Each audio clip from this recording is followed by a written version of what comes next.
Ok. ¿Quién me puede recordar en qué nos quedamos el viernes pasado?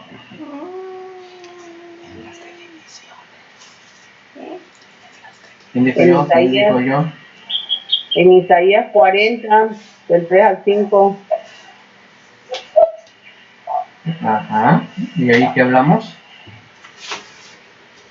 Ay, no me acuerdo qué era, ¿sabes? Justicia o rectitud. Igual que me golpeé. Ay, eso no me acuerdo. Ajá. ¿Qué más? Ay, ay. Ay, ay.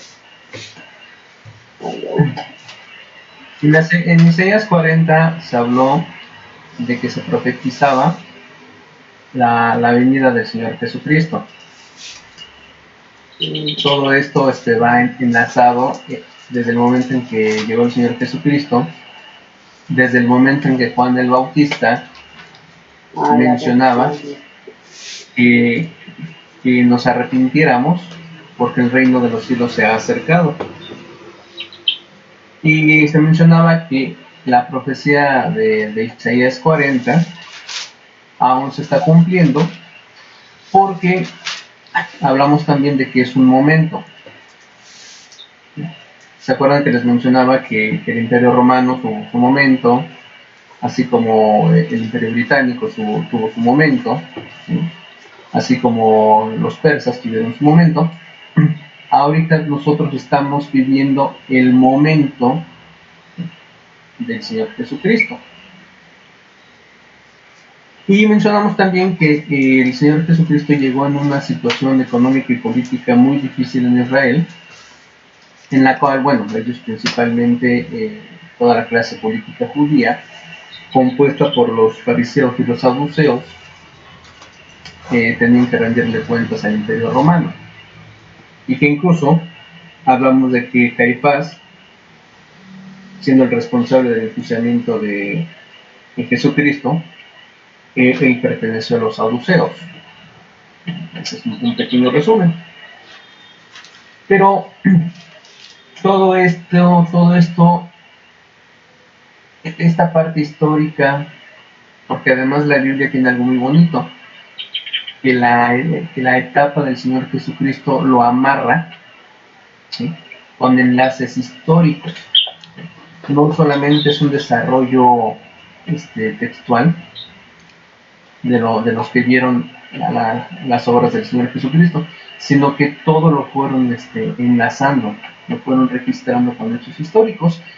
Y si ven sus teléfonos, les mandé la ubicación de dónde se fue desarrollando todo eso.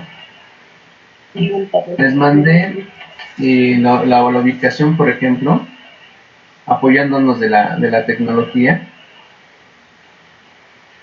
Si tienen por ahí sus teléfonos a la mano.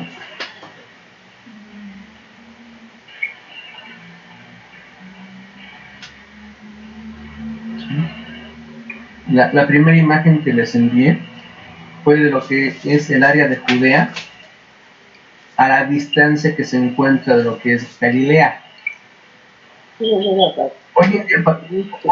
Hoy en día para poder recorrer la distancia, ¿sí?, ya lo pudieron ver, para poder recorrer la distancia del área de Judea y Samaria a lo que es la Galilea, hay que caminar un día completo con 5 horas.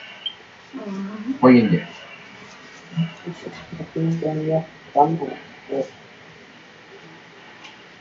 Para poder caminar de Galilea al río Jordán, son 9 horas con 48 minutos. 10 horitas, digo, también hay que tomarse un ratito para descansar y caminar. Y la distancia que se recorre del río Jordán a Judea son 20 horas con 56 minutos. 21 horitas caminando. Ustedes dirán, bueno, ¿a qué viene todo este tema? ¿A qué viene Por si tardaban más. el tema de mencionar las distancias?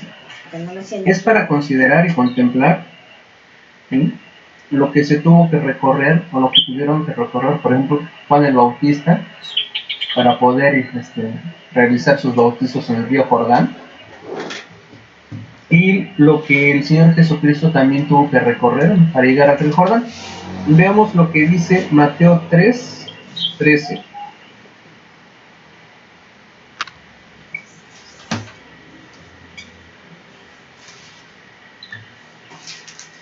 Leo. Está apagado. Este es el mapa por si lo querían ver. Gracias. Nada más que yo no lo veo. ¿Ya? Ahorita A mí no me aparece. Ya puedes ver. Ahí está, ya apareció. Aquí lo tengo. Sí, tú le de ahí. Entonces Jesús vino de Galilea a Juan al Jordán para ser bautizado por él. Mas Juan se le oponía diciendo, yo necesito ser bautizado por ti y tú vienes a mí. Pero Jesús le respondió, deja ahora, porque así conviene que cumplamos toda justicia. Entonces le dejó. Así es. Saulito, ¿puedes poner la de Galilea al río Jordán, por favor? Ajá, esa es la que... Ah, bueno, espera.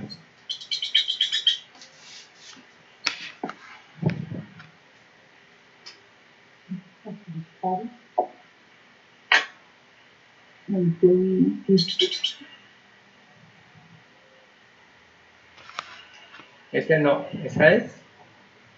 No, esa es de Galilea, Samaria, ¿no? Sí, de Galilea al Jordán.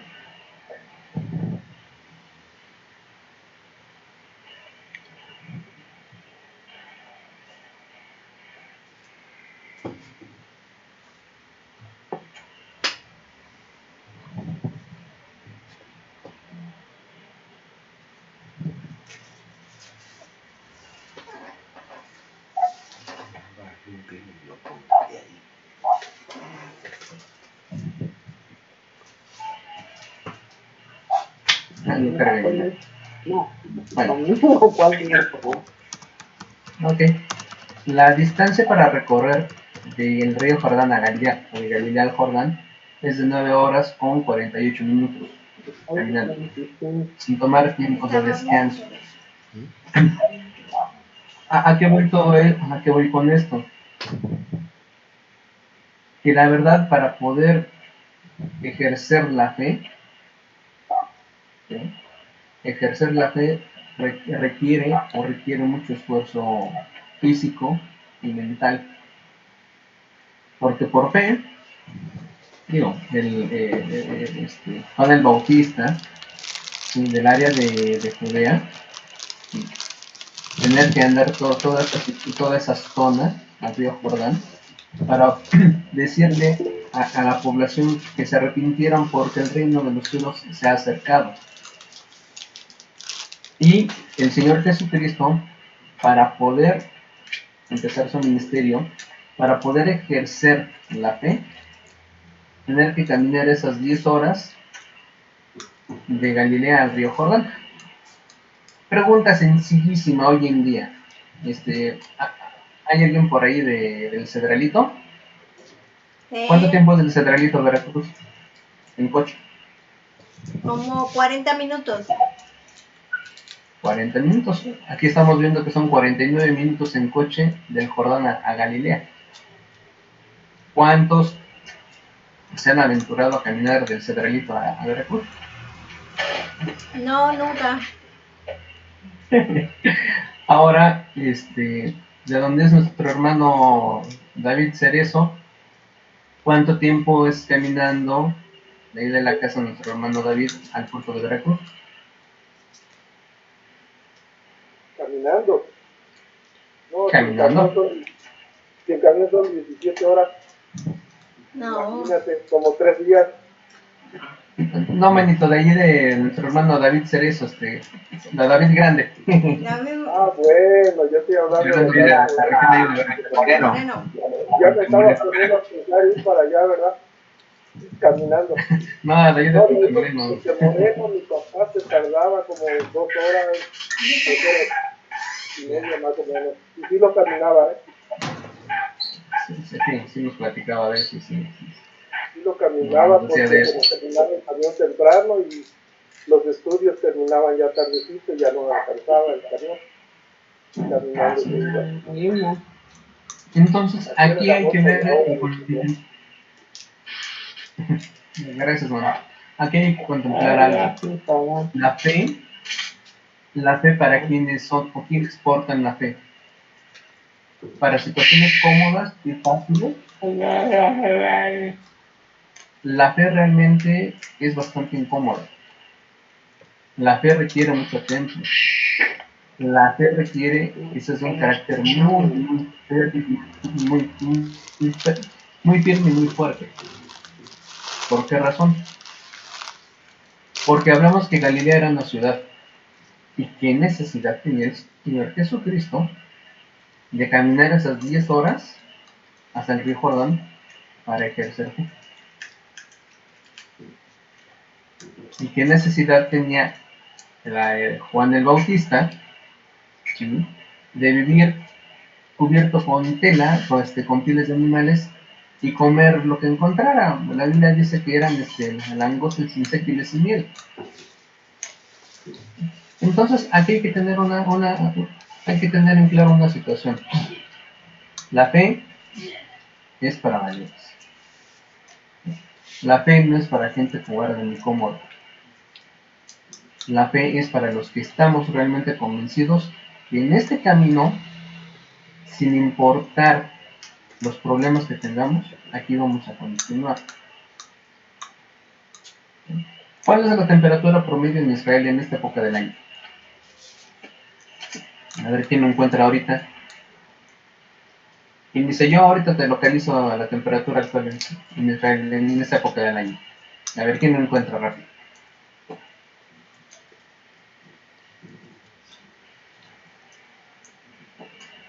¿Ya lo encontraron? Dice que están a 21 grados centígrados. Ah, qué rico, está muy agradable. ¿Y la temperatura más alta del año cuál pudiera ser? A ver. 40. Porque llegan a tener temperaturas de 40 grados.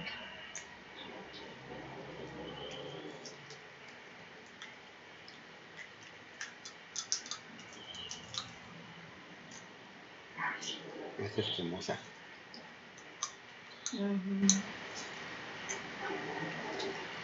Vale.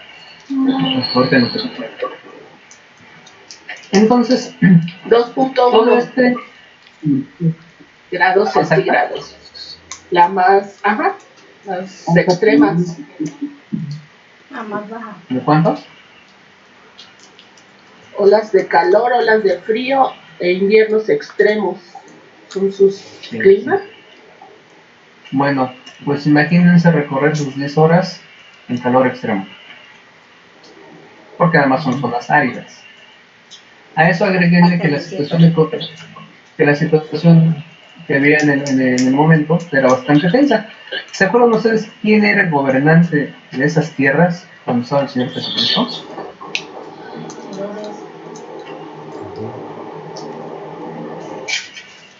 Para confirmar quién estaba gobernando Israel, esas tierras en esa época, veamos lo que dice Mateo 14:3.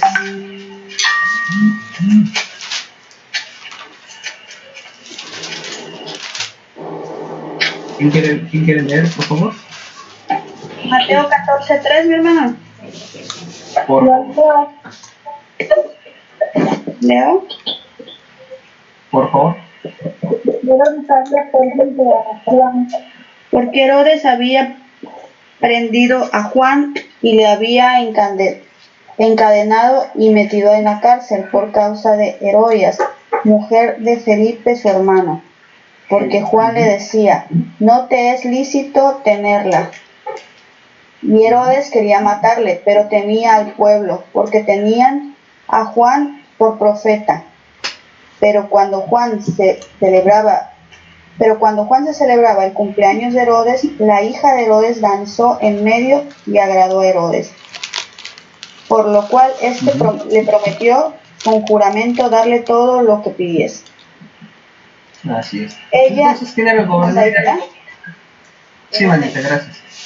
Entonces, ¿quién era el gobernante de esa región? Herodes. Herodes. ¿Cuál Herodes? El grande.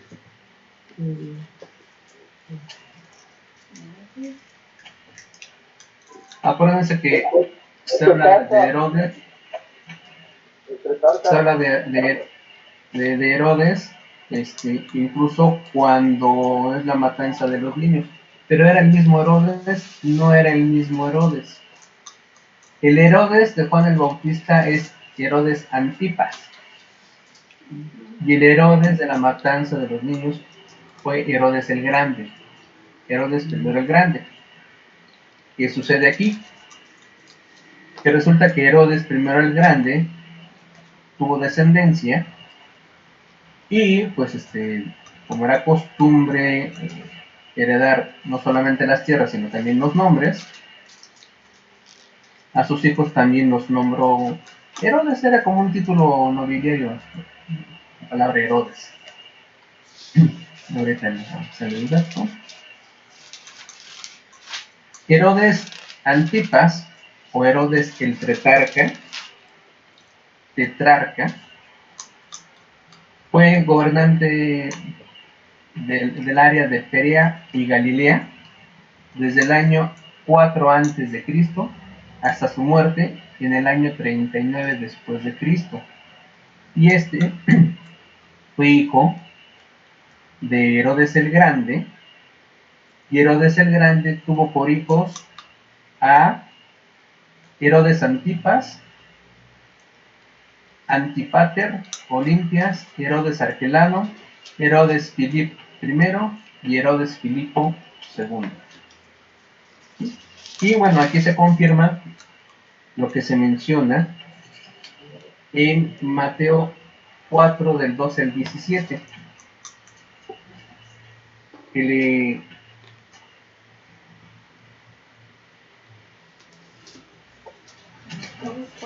Mateo 14:3.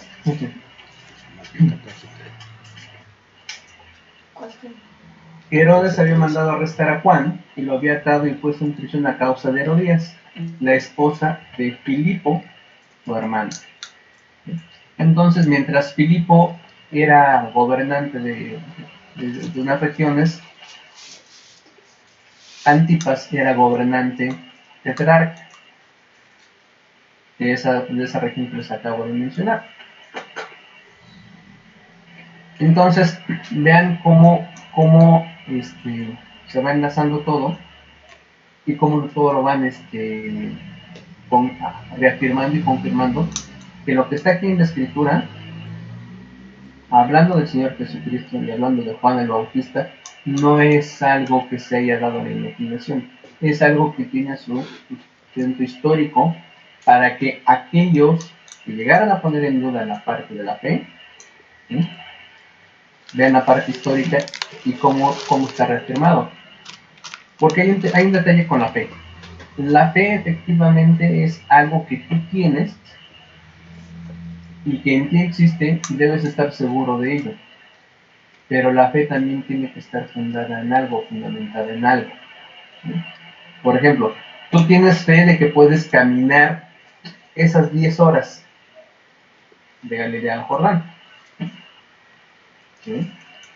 Pero ¿por qué caminarías esas 10 horas? ¿A qué o para qué? Ahorita acabo de mencionar a nuestro hermano David que su papá, nuestro hermano David, sí caminaba terminando el estudio a su casa. ¿Y por qué los caminaba? Porque tenía la fe de estar en el servicio, de escuchar la palabra, y era algo que él se llevaba y es algo con lo que él vivió. Entonces, ¿qué es lo que nos mueve a nosotros? ¿Qué es lo que hace que nosotros podamos actuar y realizar las cosas? Y decimos, ¿es la fe? Pues sí, y luego ya no sabemos como cancioncita. Fe es a que... ¿Alguien se sabe la definición de la fe? La que menciona el apóstol Pablo. ¿Cómo la menciona el apóstol Pablo? Erika. Es la certeza de lo que se espera, la convicción de lo que no se ve. La certeza, estás seguro de las cosas que vas a realizar, que vas a hacer que sucedan, que se realicen, aunque todavía no lo tengas, aún no lo ves. ¿Cómo sabes que el día de mañana te vas a levantar y te vas a ir a trabajar? No lo sabes, no lo sabes. No, pero no lo sabes. ¿Por qué no vives con el miedo sobre que a lo mejor no despierto para ir al trabajo? Que tienes la confianza en Dios y tienes la fe de que vas a amanecer el día de mañana, ¿no? Y si no fueras creyente religiosa, pues lo vives por vivir, ¿no? Esperando amanecer solamente. sigues tu ritmo y avanzas y dices, mañana me levanto y tengo que ir a trabajar.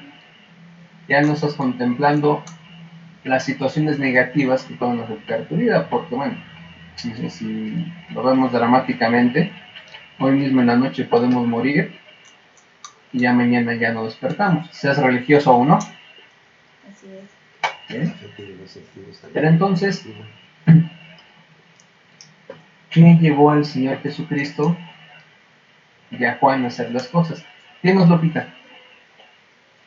Y le digo, mi Lupita. hermano Pablo, la fe es tener confianza, creer y obediencia y seguridad. Esa es la fe del hombre, la fe que tenemos por certeza. Así es. Realmente lo que a nosotros nos fortalece, porque a lo mejor la mayoría de nosotros o todos nosotros venimos de cunas, ¿sí?, de la clase trabajadora. Entonces todos nosotros, lo que nos mueve, lo que nos da esa seguridad, esa fortaleza, es la creencia en Dios y en nuestro Señor Jesucristo. Y es bonito cuando tenemos problemas, cuando tenemos situaciones difíciles y el Señor Jesucristo, nuestro Dios, son nuestro refugio a esos problemas. Y es lo que nos da fortaleza. Pero también he notado que a veces se nos olvida y que tenemos una promesa y luego se nos olvida que tenemos que ser valientes. Por eso mencionaba ahorita a Juan el Bautista y al Señor Jesucristo las distancias que tenían que caminar, o si les iba bien, en un burro, en un camello se movían, en un caballo, en algún animal que pudiera cargar. Situación que hoy en día muchos cristianos, ya hablo cristianos en general a nivel global, ven el cristianismo como una situación demasiado cómoda. Ven el cristianismo como un lugar donde van a estar haciendo negocios, donde van a socializar, ¿sí?, donde van a salir de su rutina de lunes a viernes. Y más allá de entender que el cristianismo es una forma de vida, es adoptar una ideología que vas a adoptar en tu vida las 24 horas, los 365 días del año. ¿Sí? Creemos o caemos en el error de que Dios está para obedecernos y para cumplirnos nuestros deseos, cuando es todo lo contrario. El servicio a Dios es porque tú te vas a esforzar, porque tú te vas a sacrificar. O sea, no solamente es del esfuerzo, es sacrificar muchas cosas. Sacrificamos nuestra comunidad, incluso puedes incluso hasta sacrificar un poco tu dignidad. Porque eso de que alguien te abofetea y pones la otra mejilla, o que alguien te quita algo, como dices, si alguien te quita la prenda de vestir exterior, dale la ropa interior, no lo hacemos. O nos es difícil entenderlo. Entonces, ¿hacia dónde va todo esto? Veamos lo que dice Mateo 7.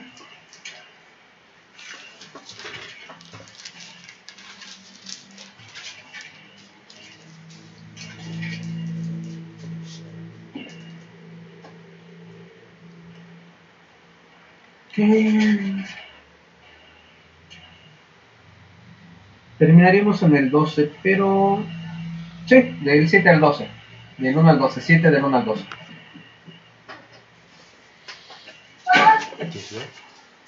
Leo, Por favor. Leo, del 1, Mateo 7 al 12. dice, no juzguéis para que no seáis juzgados, porque con el juicio con que juzgas seréis juzgados, y con la medida con que medís os serás medido. ¿Y por qué miras la paja que está en el ojo de tu hermano y no echas de ver la viga que está en tu propio ojo? ¿O cómo dirás a tu hermano, déjame sacar la paja de tu ojo y he aquí la viga en el ojo tuyo?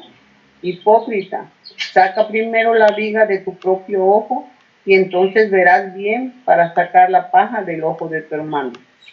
No deis lo santo a los perros, ni eches vuestras perlas delante de los cerdos. No seas que las pisoteen y se vuelvan y os despedacen. Pedid y se os dará, buscad y hallaréis, llamad y se os dará, y abrirá, porque todo aquel que pide recibe, y el que busca halla, y el que llama se le abrirá. ¿Qué hombre hay de vosotros que si su hijo le pide pan, le dará una piedra? ¿O si le pide un pescado, le dará una serpiente? Pues si vosotros, siendo malos, sabéis dar buenas dádivas a vuestros hijos, ¿cuánto más vuestro Padre que está en los cielos dará buenas cosas a los que le piden? ¿Hasta ahí? Así que a todos... Así que todas las cosas que queréis que los hombres hagan con vosotros, así también hacéis vosotros con ellos, porque esto es la ley y los profetas. Así es. Podemos ver que esas palabras de la regla áurea, y es específicamente el versículo 12, podemos ver que está muy bien tomado de la doctrina judaica de los 10 mandamientos y sobre todo de todas las leyes que aparecen en el Levítico y de todos los textos en los cuales se manejan leyes en las cuales se sujetan los judíos. Pero hay algo muy interesante. A pesar de que el pueblo judío se llenó de leyes y de que sus dirigentes políticos y religiosos se sabían las leyes al derecho y al revés, aún así se nota que se siguen cometiendo los mismos errores que aún nosotros seguimos cometiendo. Porque hasta parece que nos están presentando aquí la radiografía, ¿verdad? Dejen de juzgar para que no sean juzgados. Porque el juicio con que ustedes juzgan serán juzgados y con la medida que miden se les medirá. ¿Cuántas veces no ha sucedido, si lo han observado o lo hemos vivido o lo hemos observado, de que se critica muchas veces los errores que uno mismo tiene? Y a eso va encaminado esta regla espiritual, de que muchas veces criticamos los errores que tenemos. Hay por ahí una frase que hace años escuché y me llamó mucho la atención, que es que a ver, se me fue la palabra. Lo que te choca, te checa. Sí, algo así muy sencillito, ¿no? Lo que te choca, te checa. Lo que te molesta es lo que tú ves. Normalmente así es lo que sucede. Y lo que nos molesta de alguien más o lo que nosotros estamos enjuiciando, porque netamente lo que hacemos en el momento es un pequeño juicio. Eso es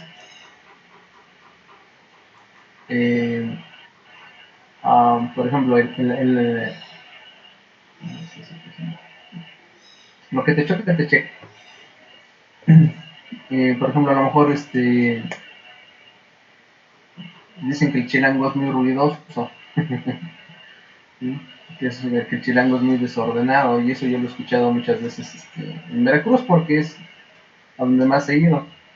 Y me daba risa porque con las ocasiones que llegábamos a ir al puerto, pues mucha música, la gente habla gritando, para mí es hablar gritando, pero también la situación de que cuando el chilango va a las provincias, se le tacha de que es muy escandaloso, muy ruidoso.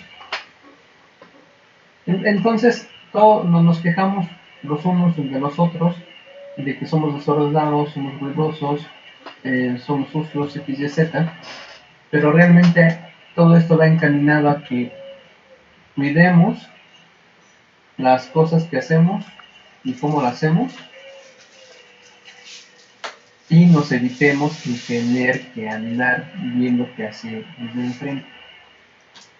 Porque eso es algo muy común. Eso es algo muy común. Y dice también, no, sigan pidiendo y se les dará, sigan buscando y hallarán, sigan tocando y se les abrirá. Básicamente es el tema de que si tú estás observando un detalle que no te agrada, ¿sí?, que no te gusta, tienes que seguir trabajando en ese detalle. Ejemplo, pues no es porque yo lo sea, pero Pablo es un alcohólico. Pablo se echa sus chupes todos los días, sus traguitos todos los días, y todos los días se marea. Estoy diciendo que no es así, pero para agarrar un ejemplo X.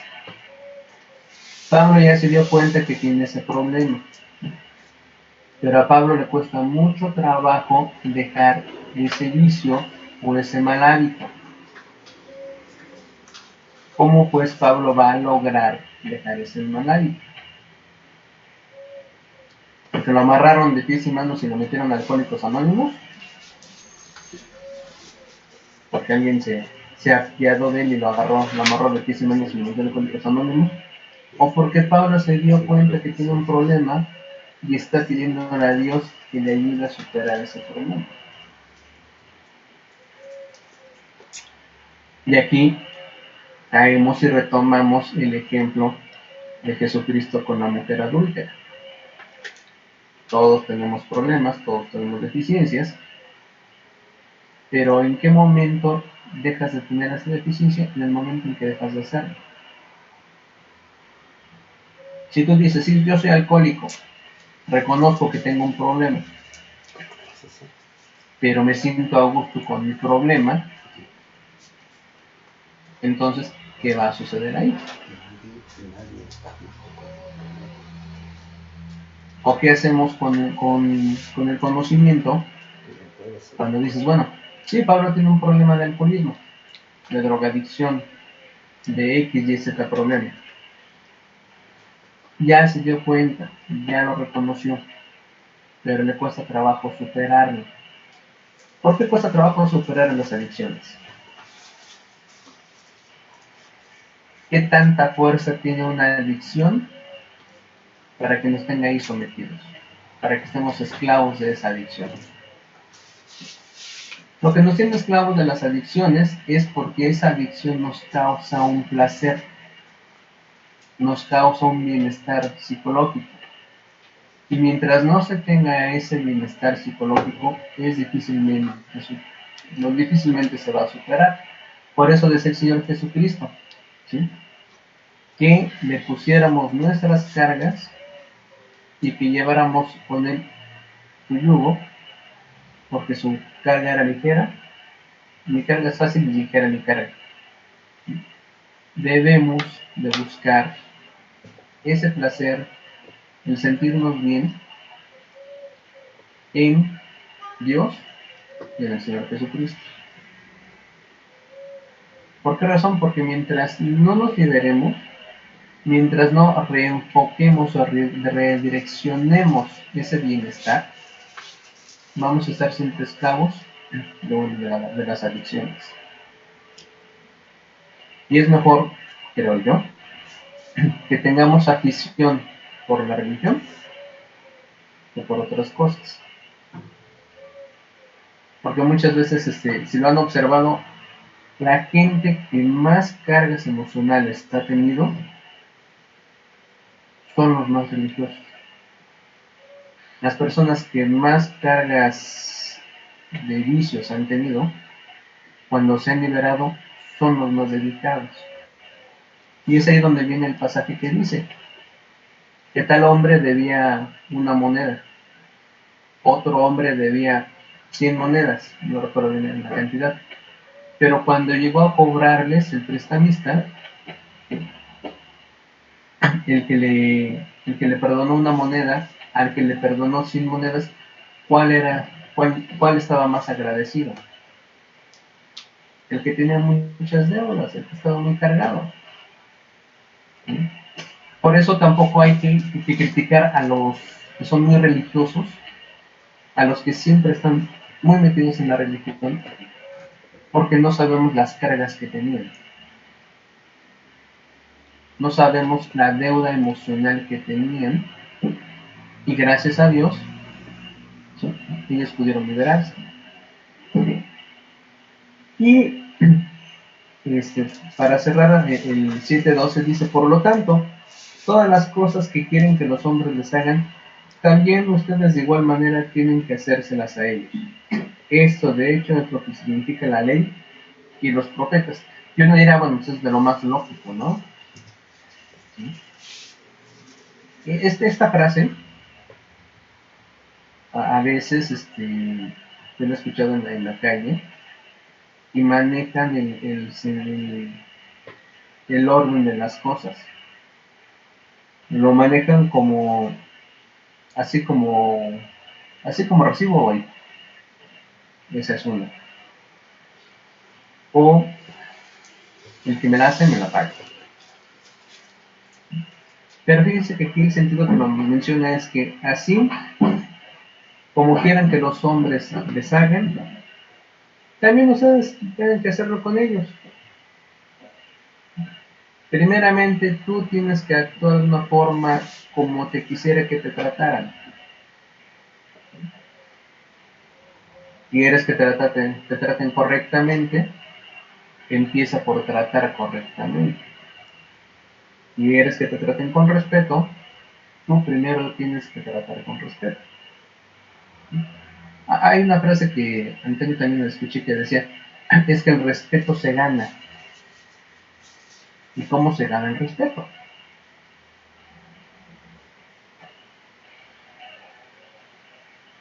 ¿Cómo se gana el respeto?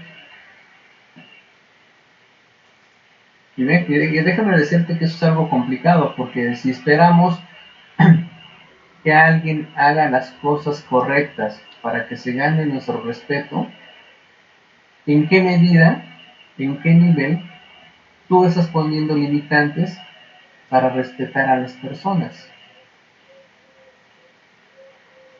Y esto lleva a que muchas personas, muchas gentes, busquen el poder para ganarse el respeto de los demás. Porque hay un dicho que dice que el dinero es poder y el poder es respeto. Entonces, si quieres el respeto de las personas, necesitas tener poder. Y para poder tener poder, necesitas tener dinero. Y vean el grave error en el cual nos está llevando una y otra situación.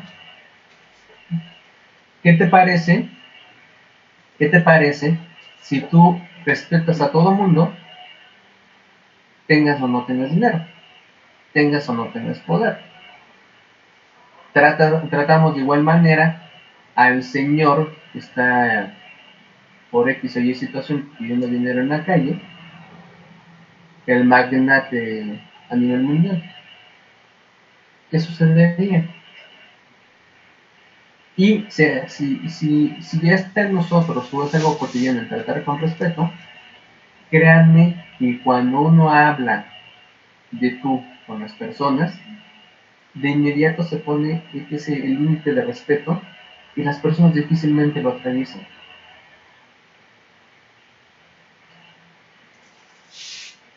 Entonces, vean qué fuerza tiene esta regla áurea.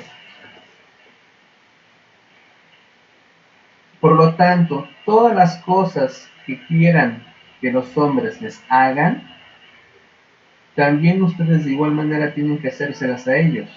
Esto, de hecho, es lo que significa la ley y los profetas. Entonces, ¿qué pasa cuando tú tratas con respeto a alguien? Cuando tratas dignamente a los demás, indistintamente de su situación económica o social. ¿Qué pasa cuando esa persona a ti no te trata con ese respeto? Cuando a ti te maltrata. Porque hay algo característico en los cristianos. El carácter no es igual al de los demás. O no debería de ser igual a los demás. Nuestro carácter es de otro tipo. Estamos en otra frecuencia. ¿Qué pasa cuando no te tratan del mismo modo? ¿Te vas a lastimar? ¿Te vas a sentir mal? ¿Te vas a sentir ofendido? No debe ser así. Si alguien te maltrata, no te sientas mal. Si alguien te ofende, no te sientas mal. Recuerden que esas situaciones o ese momento de choque o de roce es algo momentáneo. Y no tiene sentido que nos amarguemos la existencia, ¿sí? Que nos sentamos mal, que nos amarguemos la vida por ese momento. ¿Por qué? Porque siempre vamos a encontrar gente que se siente muy inteligente, mucho más astuta que tú, con mucho más fuerza que tú, para ganarte el paso o pisotearte. Entonces, también debe de ser el Señor Jesucristo, que así como tú haces a los demás, no esperes que los demás te paguen del mismo modo. ¿Sí? ¿Por qué? Porque esa doctrina es para para vivir y estar en paz uno mismo. ¿Sí? Los demás posiblemente no quieran, no les interesa, simplemente ignoran querer vivir en paz. Entonces, aquí veamos y retomemos el ejemplo de Juan el Bautista, dónde estaba, lo que tenía que caminar, y veamos también el esfuerzo, porque no es sacrificio, el esfuerzo que hizo el Señor Jesucristo de andar por toda esa región árida, ¿sí? Primeramente para tomar su bautismo, de Galilea al río Jordán, y tomar en cuenta el esfuerzo que requiere estar en este camino. Y a fin de cuentas, sí, efectivamente, el Señor Jesucristo fue sacrificado por nosotros, pero también tengamos en cuenta que el ejemplo que Él puso no era para estar a la sombra cómodamente. Todos, de un modo u otro, en este camino, ¿sí?, tenemos situaciones difíciles. Indistintamente la edad, indistintamente en lo que trabajas, indistintamente tu situación familiar. Porque a veces hay un dicho por ahí que los primeros que te lastiman y te perjudican es la familia, ¿no? Pero bueno, quien viva una situación familiar difícil, quien viva una situación laboral difícil, quien viva una situación vial, porque hoy en día sabemos mucho de situaciones viales en la calle, difícil, siempre recordar que este camino, ¿sí?, es difícil, es pesado. Yo les decía, a ver, quisiera ver quién de nosotros ahorita somos capaces de caminar 10 horas. Vámonos caminando de aquí a, no sé, a Querétaro. No, aquí donde estoy, a Querétaro. De entrada digo, ¿para qué me voy caminando si aquí en Tepozotlán sale el autobús que me lleva a Querétaro y en menos de 2 horas ya llegué? ¿A qué tendría que ir? A Querétaro. ¿Para qué caminar o qué avanzar? ¿Qué situación de fe me movería a recorrer esa distancia? No hay transporte, pero tengo que llegar, pero el modo de llegar, pues, aunque sea caminando. Entonces, todo esto es un análisis para que luego sucede que nos sentimos tan mal porque nuestra vida es muy difícil. Y sí, efectivamente, muchos tenemos situaciones difíciles, pero es para recordar que no importando lo difícil que sea nuestra vida, nuestra existencia, tenemos ejemplo de que a pesar de situaciones difíciles se puede avanzar y se puede permanecer y ser seres de excelencia a pesar de todo. Y digo, realmente padecimientos, no como aquella chica que el otro día, no sé en qué artes me apareció su video, que era una youtuber, que ya había tenido situaciones muy difíciles porque sus sandalias y su celular se las llevó la marea en la playa, y que se había quedado sin red. Yo me quedé, ¿a poco eso es sufrimiento para esa muchacha? Entonces, ¿con qué poco la gente sufre hoy en día? Porque se quedó sin celular, porque se quedó sin red, porque la marea se llevó sus sandalias. ¿Cuánto sufrimiento? Pobre gente, ¿no? Entonces, si una chica así tuviera que tener esas 10 horas, se suicida en el camino porque no podría dar un paso más. Entonces, repito, esto es del apóstol Juan y del Señor Jesucristo. Podemos ver el inicio de que este camino es de aguante, que hay que aguantarme y fortalecerme.